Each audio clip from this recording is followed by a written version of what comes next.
దీన్ని అసెస్ చేయాల్సిన అవసరం ఉంది. ప్రస్తుతం విజయవాడని ప్రత్యేక కోణం నుంచి దీని మీద దృష్టి పెట్టాలి.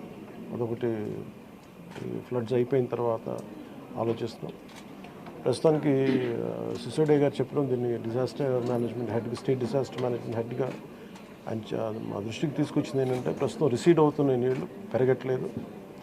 రేపటికి ఇది మనకి ప్రకాశం బ్యారేజ్లో 5 లక్షల 5 lakh క్యూసెక్స్కి 5 దాకా వచ్చేస్తుందని చెప్తా ఉన్నారు. సో మేజర్ ప్రమాదం మనం తప్పింది. అంటే చాలా అదృష్టవశాత్తు ఇది భగవంతుడి కరుణ అనుకోవాలి. ఆల్మోస్ట్ ఒక 10-12 వేల క్యూసెక్లు రీచ్ అయ్యి ఉంటే అసలు టోటల్ అసలు మనం ఊహించిన ప్రమాదం జరిగి ఉండేది. అసలు మన ఎవరో కూడా అన్కంట్రోలబుల్గా జరిగి ఉండేది. ఒకటి ఇది మేజర్గా చెప్పాలంటే ప్రకృతి విపత్తు. ఇంకొంచెం తక్కువ స్థాయిలో మనం డ్యామేజ్ అయ్యిండేది ఒకటి బుడమేరు కనుక గత ప్రభుత్వం సరిగ్గా మెయింటైన్ చేసి ఉంటే.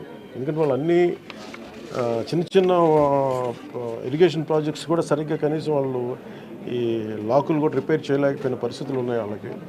సో ఇప్పుడు వాళ్ళని తిట్టి కూడా ప్రయోజనం లేదు. ఎందుకంటే ఇది ముందు మనం ప్రస్తుతం మా చేతిలో ఉన్నది ప్రభుత్వం ఏమన్నా మేము ఏం చేయాలని ఆలోచిస్తామని ఉన్నంతలో మొత్తం కూర్చోబెట్టి దాదాపు ఇండియన్ ఎయిర్ ఫోర్స్ నుంచి, నేవీ నుంచి, హెలికాప్టర్స్ ద్వారా, అలాగే డ్రోన్స్ ద్వారా ఫుడ్ సప్లై అన్నీ చేస్తూ ఉన్నాం.